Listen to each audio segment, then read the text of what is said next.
Hello बच्चों, यहां लिखा है circular table of radius 0.5 metre has smooth diametrical groove.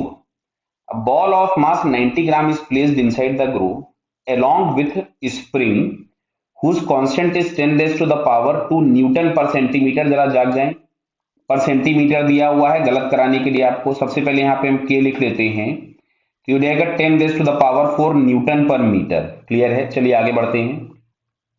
खैर मास वगैरह में तो हम ध्यान दे लेते हैं, इसमें चूक जाएंगे. तो one end of the spring is tied to the edge of table and other end to the ball.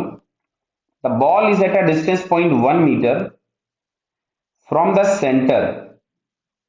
ठीक है. When the table is at rest on rotating the table with constant angular velocity 10 raised to the power 2 radian per second, 10 raised to the power 2 radian per second, the ball moves away from the center by a distance which is nearly equal to. तो चलिए मैं आपको यहाँ पे थोड़ा सा diagram दिखाता हूं. मैं इसको टॉप व्यू दिखा रहा हूं, ऊपर से हम लोग देख रहे हैं, मतलब mg और नॉर्मल बैलेंस होगा. मैं यहाँ पे एक पहले सर्कल ड्रॉ कर देता हूं आपके लिए.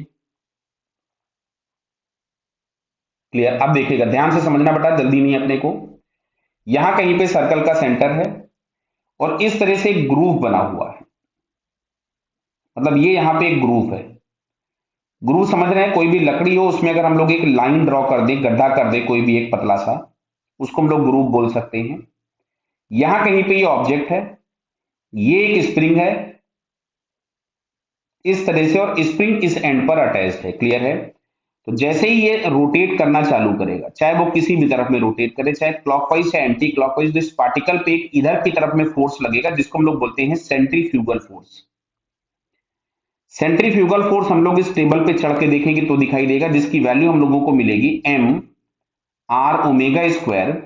और इस स्प्रिंग की वजह से एक फोर्स इधर की तरफ में लगने लग जाएगा इस पार्टिकल पे, जिसको हम लोग लिखेंगे के इंटू एक्स. तो ये दोनों आपस में बैलेंस हो जाएंगे. आर इज इक्वल्स टू हमारे पास क्या मिलेगा? देखिए, पहले से पार्टिकल कुछ दूर है, at a distance 0.1 metre from the centre, मतलब it was already at 0.1 metre. और एक्स अगर स्प्रिंग को उसने और दबा दिया तो रेडियस जिस सर्कल पे चल रहा है उसकी रेडियस हो गई 0.1 प्लस एक्स. क्लियर? अब मैं वैल्यूज लिखता हूं. तो एम दिया गया था 90 ग्राम्स, मैंने केजी में कन्वर्ट कर दिया, इंटू आर. आर की जगह मैंने लिख लिया 0.1 प्लस एक्स इंटू ओमेगा का स्क्वायर हो गया 10 रेज टू द पावर 4. क्यों? ओमेगा आपको दिया है 10 रेज टू द पावर 2, तो स्क्वायर करना था. के हम लोगों को already 10 raise to the power 4 दिया था, के इंटू एक्स. इससे ये कैंसिल हो गया. तो यहां से अगर हम लोग इसको सॉल्व करें तो इसको एक मिनट आराम से हम लोग यहां से करते हैं, तो ये हम लोगों के पास मिल जाएगा.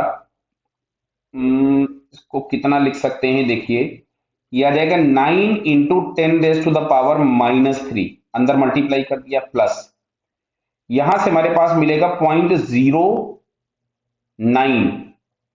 समझ में आ रहा है ना? इसमें से जीरो से जीरो, हाँ, 0.09 into x is equals to x. तो यहां से इस वाले टर्म को हम उधर लेगा और एक्स हमने कॉमन निकाला, तो ये मिलेगा 1 minus 0.09 is equals to 9 into 10 raise to the power -3.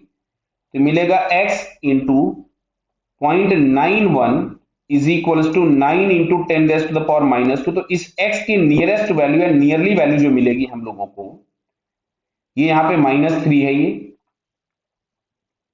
ये x की जो वैल्यू मिलेगी हम लोगों को nearly 10 raise to the power -2 metres. Clear है? हालांकि मालूम ये आंसर कायदे से करेक्ट नहीं होगा 10 raise to the power -2 metre. क्यों? क्योंकि पहले ये रेस्ट पे था बॉल, और जैसे ये चलना चालू करेगा तो अभी तुरंत इस पे सेंट्रीफ्यूगल तो तुरंत लग जाएगा, लेकिन स्प्रिंग में कोई फोर्स नहीं होगा. तो जब तक ये इक्विलिब्रियम पे जाएगा, जो कंडीशन हम लोगों ने यहां पे लिख दी है इक्विलिब्रियम की, जब तक ये इक्विलिब्रियम पोजीशन पे पहुंचेगा पहुंचेगा तब तक इसमें वेलोसिटी आ जाएगी, तो ये स्प्रिंग को और कंप्रेस कर देगा. बट यहाँ कंप्रेशन इतना छोटा है कि हम इक्विलिब्रियम कंडीशन कंसीडर कर ले रहे हैं. बराबर है? या उसमें लिख देता कि when ball is at equilibrium then find the compression in the spring, तो वो ज्यादा अच्छा रहता. ठीक, फिलहाल अभी हम लोगों को 10 raise to the power -2 metre answer मिल रहा है, जो कि सेकंड वाले ऑप्शन में दिया है. तो second answer is correct. Okay बेटा, ऑल द बेस्ट.